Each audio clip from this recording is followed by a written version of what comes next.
on adding humor into any story or speech, because our theory is if you don't laugh, you'll cry, and we'd rather have you smiling. So A couple of tips that are written down on your sheet in terms of finding humor. One of the things to me is always, what makes you laugh?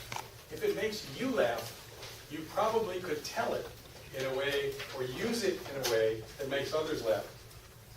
Years ago, I heard somebody say this in an introduction, and I have used it in an introduction a number of times over the years to talk about.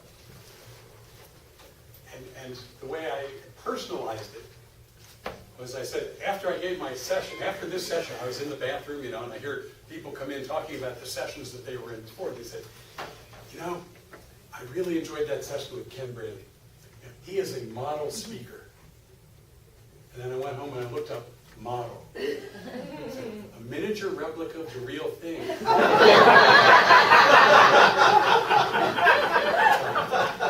That's not an original line with me, but it was one that I heard somebody use, and I said, well, I can twist that and use it in my own.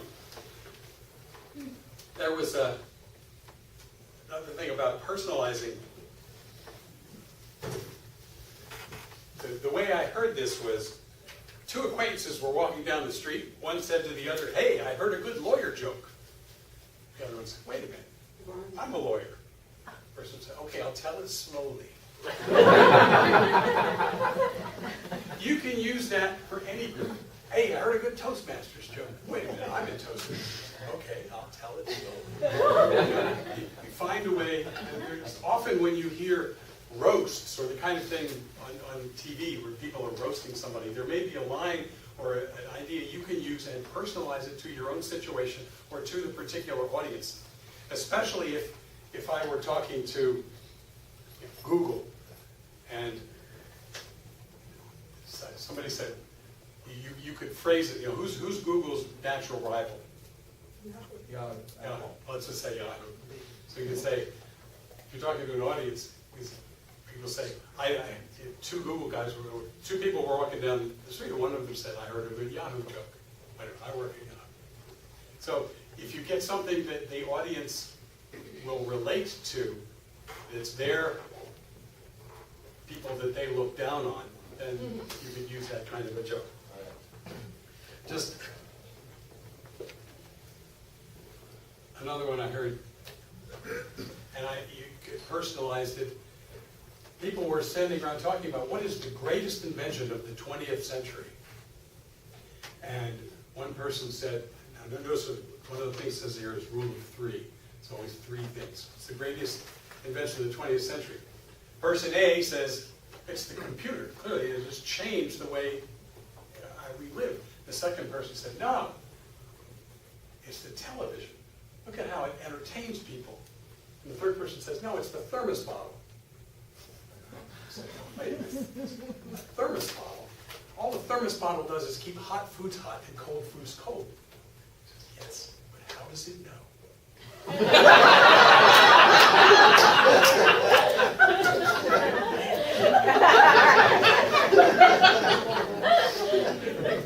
Don't keep us in suspense.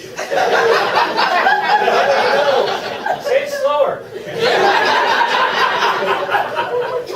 So that was a joke I heard, and I used it at a family gathering, and the third person about the thermos bottle was one of the people in the family. So just kind of helping to make a little humor at that person's expense.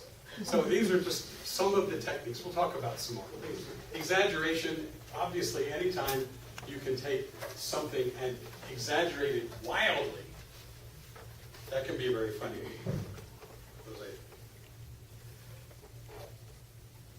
It's a joke. Police come to the door. The man answers, we have some bad news, some good news, and some great news. What's the bad news?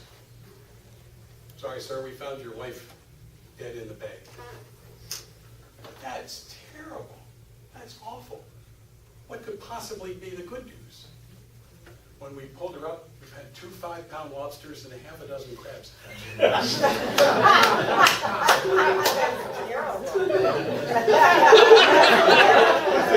Oh my gosh.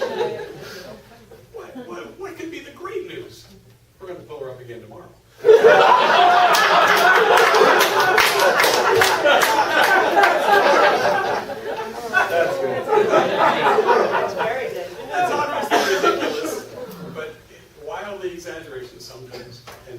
funny. It's hot. It was, how hot was it? You know, Johnny Carson used to do it all the time. It was so hot, I heard the trees whistling for dogs.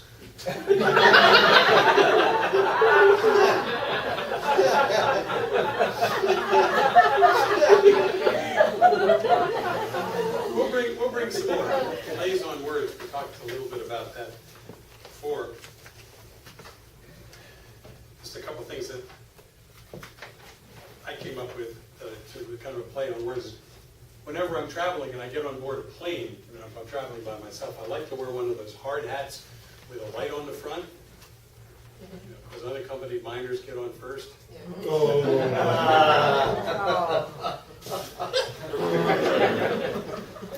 And always carry a little jar of oregano. Shows you're a seasoned traveler. You know the kind of humor I like.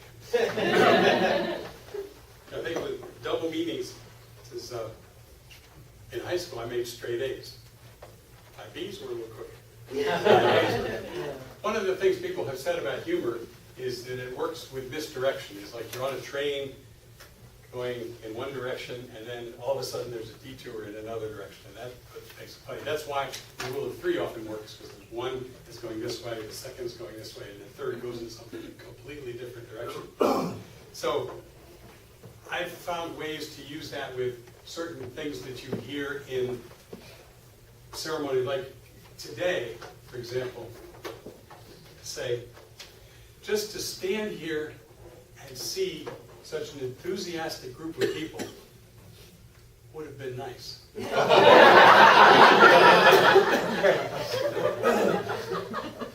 And I've used this before at the beginning of the session. If you get just one good idea out of this session, we haven't done our job. I thought you were going to go with, please tell me what it was. Good, that's good. Just a line I wrote down once, I heard this. A person goes to see a psychic. The psychic looks in the crystal ball and says, I see a film in your future. The person's eyes light up. I'm going to be in movies? No, you're going to be returning one.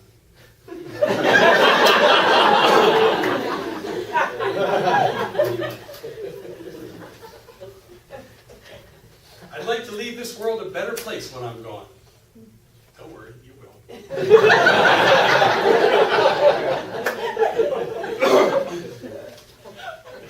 And one of my old favorite jokes is when I die, I want to go like my grandfather, quiet and peaceful in his sleep, not screaming in terror like his passengers.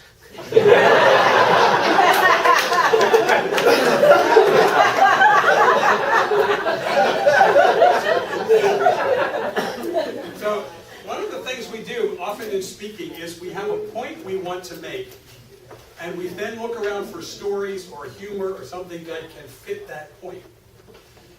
I sometimes like to do it the other way around, and I encourage you to do this. If you have a story or a funny line or something that you think is really good, see what point that could make, and find a way to use that.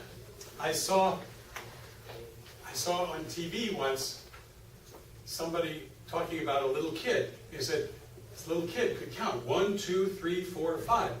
And the father asked him, can you count backwards? And he said, yes. What point could you make with that?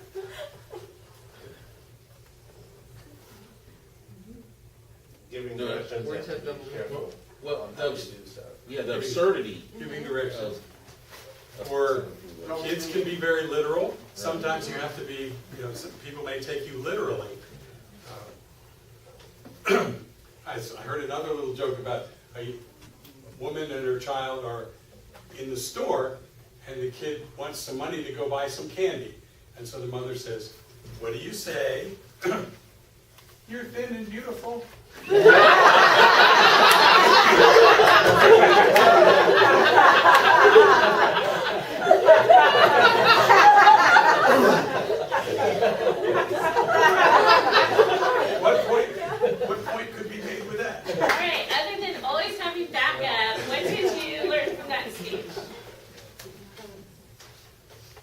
Where did you see the rule of three used? Blender the toaster in there. Your three friends, Yeah. the three friends, two friends and you. The rule of three, right? Friends and the three problems. Three problems. The dishwasher, the breakfast, and Thanksgiving. There's a play on words with the gooey and the insane. Yeah, some audiences won't get that, but some people will. Yeah, and there was absolutely no exaggeration, was there? Not whatsoever. Just like real, We'll need to work on that. when you said the things, just like, bye-bye. You could talk about the blue screen of death, Yeah. that we do get in our computer. You get, I have a Mac. You get the involved. Yeah, mauve, is that what you said? You're getting mauve. Yeah, we get the ball of death, or maybe Yeah. a skinny ball Leave the of skinny death. pizza. Yeah. Anything else that That was wonderful. particularly? You could just do what you did and say, well, it all blew up on us, but then I just went to the neighbors because they have a Mac. Had dinner with the neighbors, yes. But there's some great language like cavalcade of coolness. Yeah. Yeah, all kinds of great phrases. Okay. So just a couple little things about, So I would have a John. question. sure. Can you describe how you developed this speech? I think that would be an interesting. This particular one, I started writing down computer parts and computer things with computers, and just had a whole list of things that said, which one of these can I make something funny out of? Okay, and since this speech was first given, there's been a whole huge number of new developments that I probably could include today if I wanted to expand it into a longer presentation. In fact, people have suggested, we wanted to use this as a basis for a longer speech. And it might be something that you could weave in and out, have a serious topic and just have this as a theme that runs through and keep coming back to it. And that's one of the things that's good with humor is callbacks. It's where you have something funny and then later you go on and then something that refers back to something you did before. That's one of the humor techniques. I wanted to comment on my speech. I had, in Laugh Lovers, we do give humorous speeches. But every now and then somebody will be so passionate about something serious that you will get a 5-minute serious speech. And that's what I was going to do because once I just felt so strongly about people getting flu shots. And so I said, how can I make it funny and still impart this message that I feel very seriously passionate about? So it's another way to go to inject humor. So I just want to add on to that. And point, sure. Along those lines, though, do you have to be careful when you do that people will get your humor and get your real point? An example being, I talked about how great it was we don't have Sharia law in the United States. My gosh, if we had Sharia law, they could probably tell women they couldn't have abortions, but they could do this and the other thing. Unfortunately, it's all women, so they got it. But do you have to be careful when you try to do this serious talk, and yet it's really all tongue in cheek and means exactly the opposite of what I you're would think so. And I do know that the best memorial services I've been at, people are funny. They tell anecdotes about their loved one who died, their friend who died. But I think there are other cases. I don't know how to make the horrors in Darfur, to bring that into a humorous setting. I just can't imagine. Even though I'm passionate that people need to contribute and do what they can over there, I wouldn't know how to do it this way. There might still be a way, but I doubt it. Did that answer it? Some yeah. topics might be just taboo for Right. humor. One of the aspects that we try to integrate in Laugh Lovers is that even if you think your joke runs flat, you always deflect back on yourself. So if you're testing it out and you don't think that it's really going well with the audience, you come back on yourself and you make yourself the object of humor. So you could have said something, whatever you're saying, that women can no longer get abortions, and that goes dead. It's like, Yeah, big sense. of course, that could have been me, and my mom forgot something today. But you come back to you, and self-deprecating humor almost always works. And there may be a situation which is very serious, but your reaction to it or your misunderstanding of it or something you could make fun of. Now, we'll hear some more from our model speaker. Ken will be giving a tall tale that he first presented in a District 4 Tall Tales competition called Kitchen 2000. Let's welcome Ken again.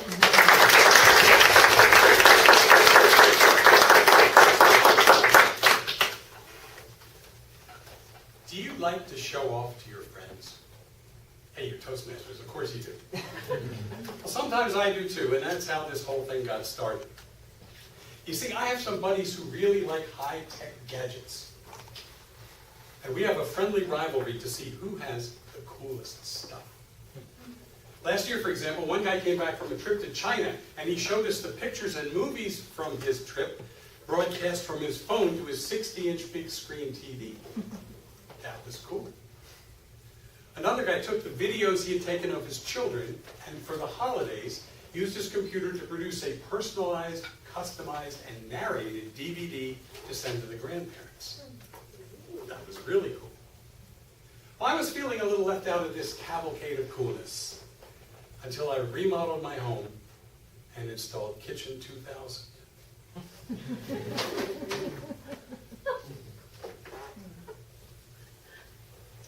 I ordered it right off the internet, and when the boxes started showing up at my door, I was excited. Because you see, Kitchen 2000 is more than just the latest in digital appliances for the home. It's an entire suite. Toaster 2000, blender 2000, refrigerator, stove, microwave, all linked together with a high-speed network, with a graphical display console and keyboard, all the modules operating together in sync, just like a computer. Now, just like a computer, it was packed with features. For example, Blender 2000 has 56 speeds, ranging from as the world turns to a miniature tornado. And it comes with a 15-minute introductory self-running PowerPoint tutorial. Now I admit, for blending, this is more than I need. But for showing off, it's perfect. Every morning I'd wake up to the reassuring chime of Kitchen 2000 booting up. I loved what it could do. If I had trash to throw away, I'd lift the lid of the trash can and a synthesized voice would ask, "Are you sure?" I'd bring groceries home from the store, run it past the scanner, and it would update the inventory database. If I saw a recipe I liked, I'd hold it up to the scanner, the system would figure out what I had in stock and print out a shopping list. It even came with Norton Utilities for Kitchen 2000. I could throw my garbage in the trash, even empty this trash, and still get all my garbage back. And I loved watching it defragment my refrigerator and cupboard shelves, rearranging all the cans and bottles and leaving me lots of empty space. My friends now thought I was the king of cool. Unfortunately, the honeymoon didn't last. I woke up one morning and the dishes were still dirty. So I called dishwasher tech support. Turned out the dishwasher had gotten a virus from the new serving dish I just bought. I had to reinstall and reformat the dishwasher. Then I noticed that the bacon and egg option on the stove was flaky. So I went to a stove user group meeting. They told me the bacon and egg option was only compatible with breakfast 2.0. I was still eating 1.0. I had to upgrade my meal. But the final straw came last Thanksgiving. I invited all my friends over. Kitchen 2000 and I prepared a magnificent dinner. Huge succulent turkey, creamy mashed potatoes, al dente vegetables, pie, stuffing, the works. There were about 5 minutes to go before we were ready to sit down to this feast. The stove was just finishing the automated gravy making operation. When you can guess what happened. Yeah, the kitchen crashed. Everything stopped. I looked around in a panic. I thought maybe I can take the stove off the network and finish the gravy manually. But then I glanced over at the console, saw a fallen souffle icon, and a button marked restart.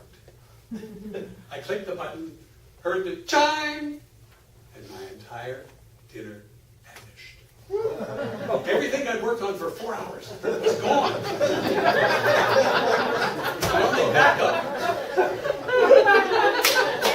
My only backup was a frozen pot pie. I learned my lesson that day. Don't wish for things to be as easy to use as your computer. You might get your wish. So I went back to my old system, where my blender has just 2 speeds, slow and fast. Where GUI describes the food I prepare and not my interface with the equipment. And where the only things that are in sync are my dirty dishes.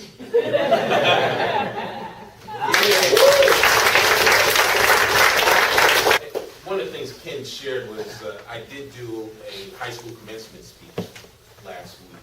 And I have to tell you, for all of you who are Toastmasters, you need to put that on your bucket list. Because I was able to share with them some lines that I said was all amount of seriousness, but something you may want to consider yourself.